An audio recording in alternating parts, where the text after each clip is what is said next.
Premier Ted Baillieu has ended months of uncertainty, announcing the troubled myki ticketing system is here to stay. He says it would have cost the government another $1 billion to walk away from myki.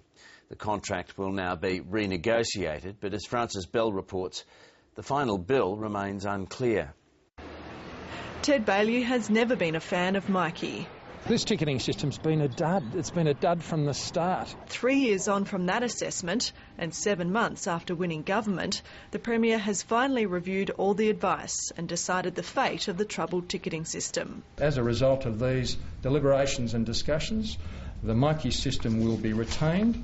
After a checkered 6-year history, including multiple cost and timeline blowouts, overcharging of passengers and mass card recalls, the parent company of myki operator Camco has agreed to renegotiate its contract.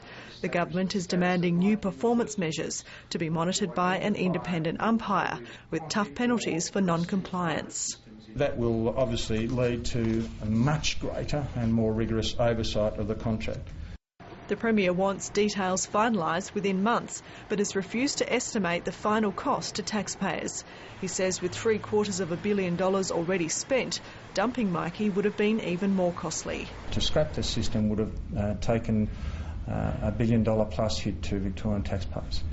In a move that will cause headaches for commuters, once the Metcard system is abolished at the end of next year, ticket vending machines will be removed from trams, forcing all passengers to buy their tickets before they get on board. The Public Transport Users Association says that's a retrograde step.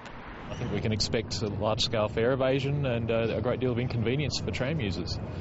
In other changes, myki will be removed from long-haul V-line services and short-term cards will be eliminated.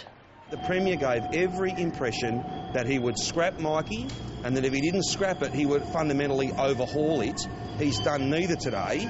But the Premier has bought his own myki card and says after some initial problems, it's now working well. Francis Bell, ABC News, Melbourne.